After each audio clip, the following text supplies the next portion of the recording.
My agency failed really fast, like within a year. And then through that experience, I learned. I spent a couple of years chasing accountants all over town because I thought they were going to be viable financially. Truth is, I just didn't give a shit about their business model or helping them succeed, so it failed. Give away your ideas, sell implementation. And sometimes, when I would go home to my wife, she's screaming at me. I used to scale one offer really big, woke up to an email, it's like, hey, by the way, we're shutting down. Because I didn't care about being loyal to a company, I was loyal to customers. It was just a nightmare. I remember being in that cycle for like a year and thinking, why am I doing this? What's up, guys? We're here at the High Level Summit. I'm super excited because I'm going around and talking to some of the coolest agency coaches, SASpreneurs, high-level users about how they do what they do and how they've made their millions. So let's get into it.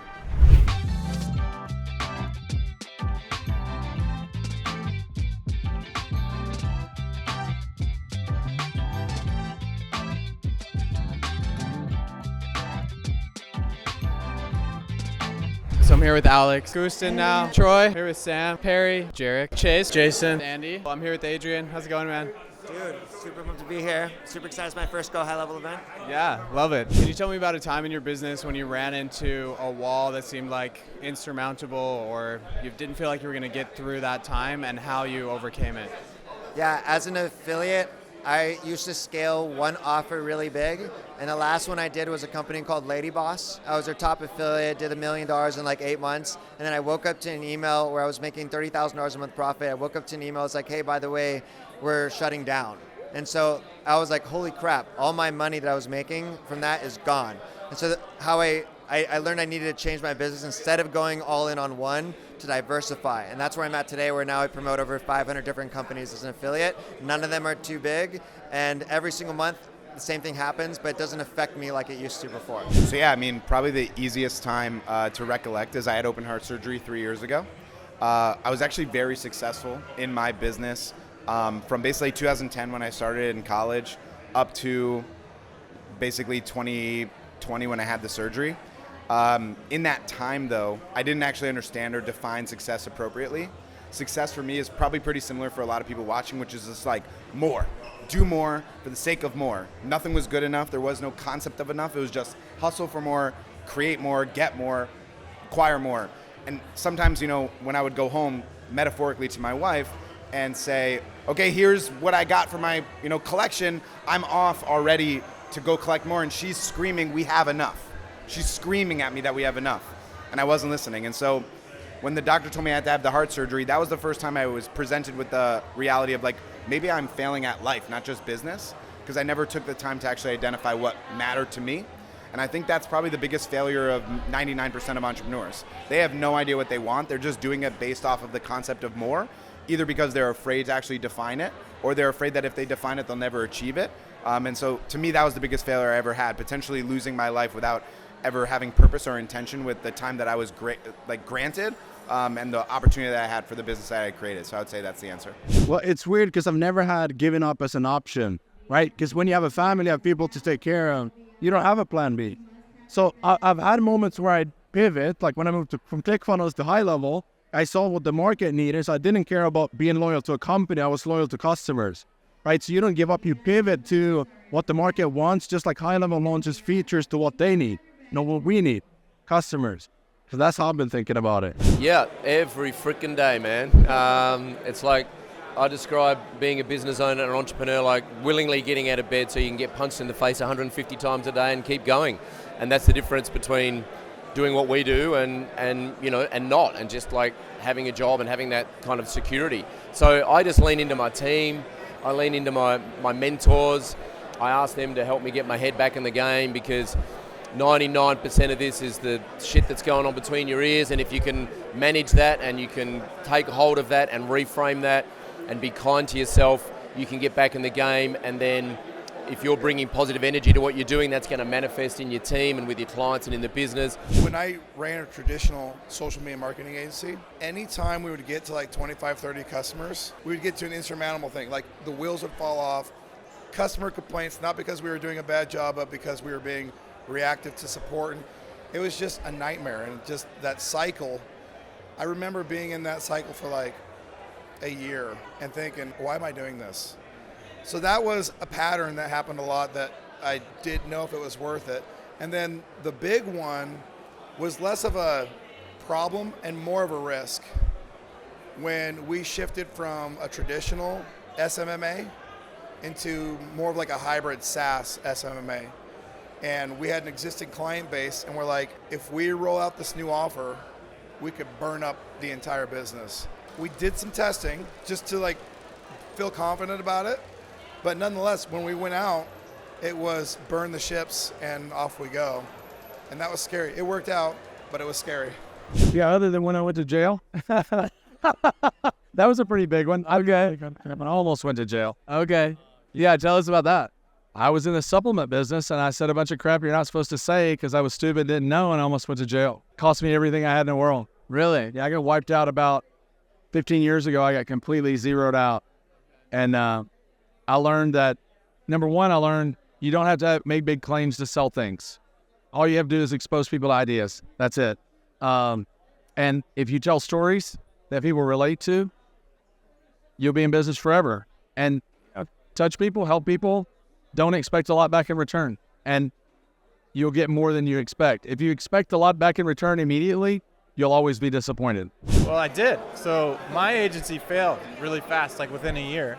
And then through that experience, I learned I'm not the CEO sales type.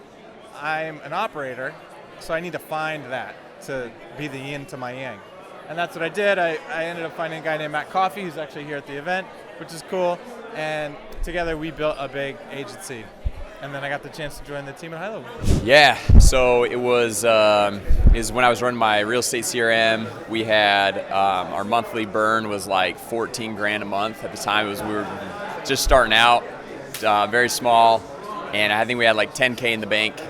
And I was like, crap, I gotta figure this out. I gotta make this work. And it was before we actually got into the real estate niche.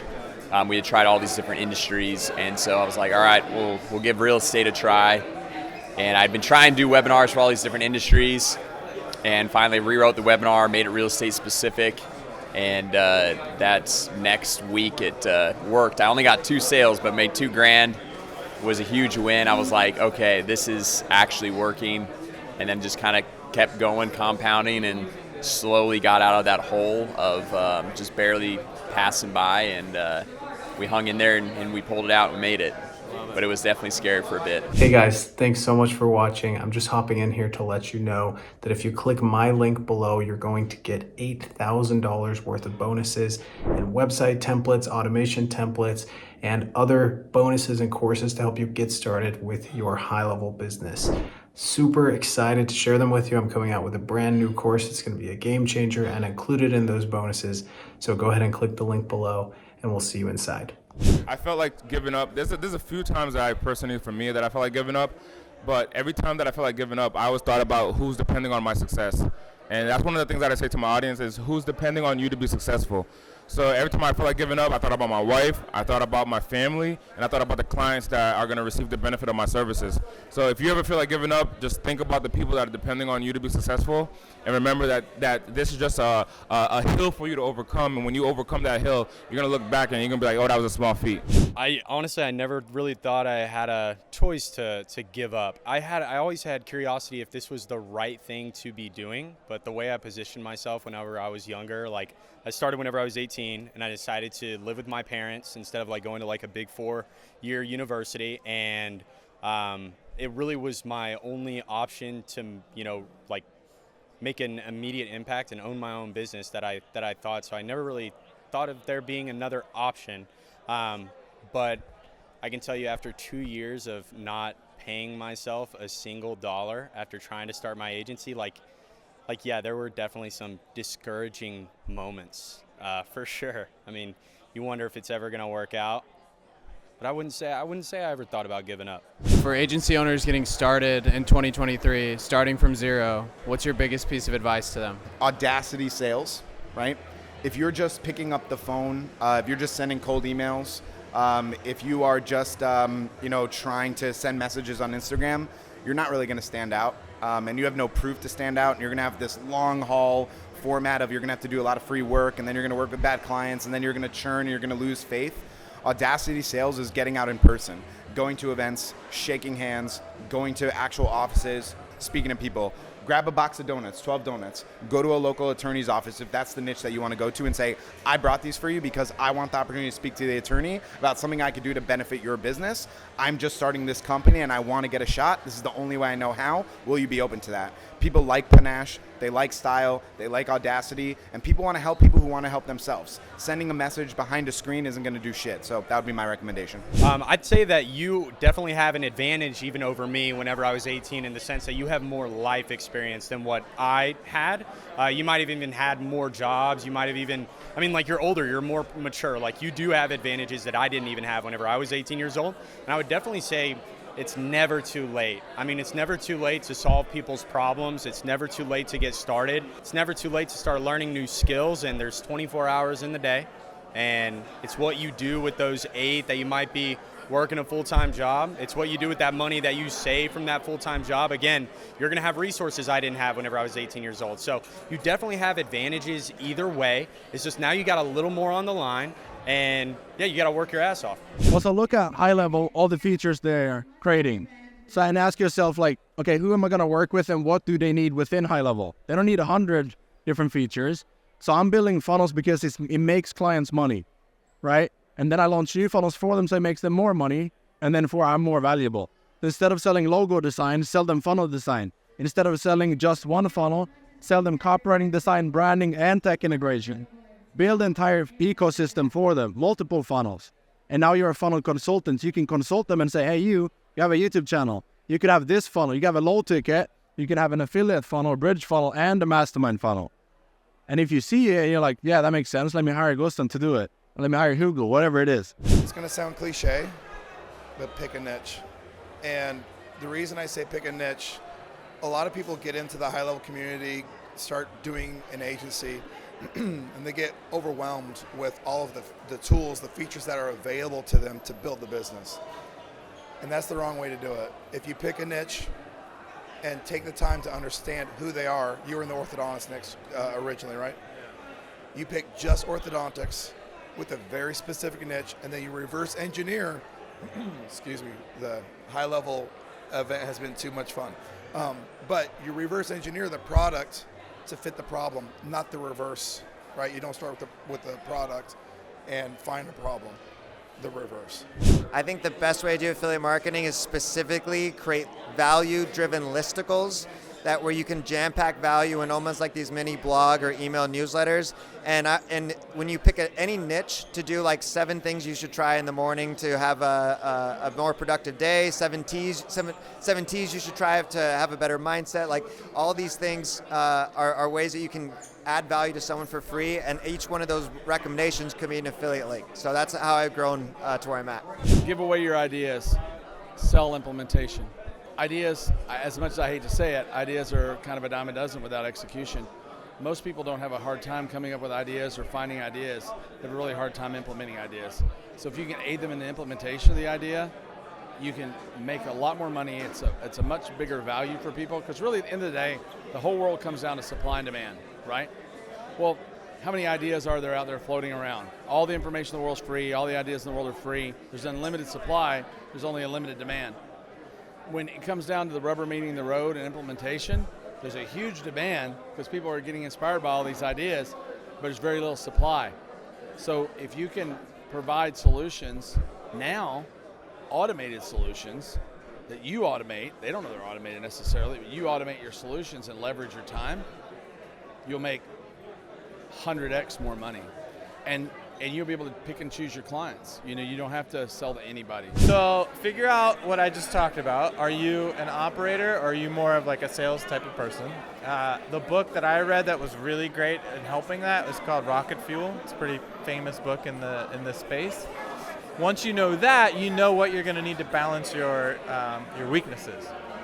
That tandem makes growth a lot easier. Then from there, with HighLevel especially, it's pretty easy to get going, right? Because learning how to do SEO is an education, right? That's going to take a while. Learning how to run ads is going to take a while, right? You don't want to mess up people's ad spend. That's pretty high stakes. It's really easy to take HighLevel, install our quick wins, and have somebody paying you $297, $397, $497 a month. That's software revenue, which has a much lower churn rate, meaning it's way more sticky than traditional services. And so it's pretty easy to just start going and selling to local businesses some automated features as you're learning what else you're going to deliver, whether it's going to be websites, SEO, etc., if you want to go the agency path. But I'll be honest though, a lot of agency entrepreneurs do what I just described and are like, you know what, forget the agency services, we're just going to stick to the simple software stuff, and they just sort of build a white labeled SaaS agency. And we call them SASpreneurs. Yeah, I think you just keep it simple, you know? It's like kind of the core 3 things is like you need awareness. So like if you have money, then spend money on ads. If you don't have money, which if you're a beginner, most people don't have money, you need to create content and short form content, YouTube Shorts, Reels, TikToks. Those are what's getting the most awareness for free right now. So you create the awareness and leverage that to build an email list, kind of like nurture that relationship and do like longer form content, podcasts, YouTube videos, blogs, be able to educate and build that credibility. And then on the back end is just make offers. So, and you just keep doing that. And the biggest thing I feel like people make mistake of is consistency. They do it for like 3 weeks, 4 weeks, hasn't worked out yet, and they're like, I'm done, I'm just gonna quit.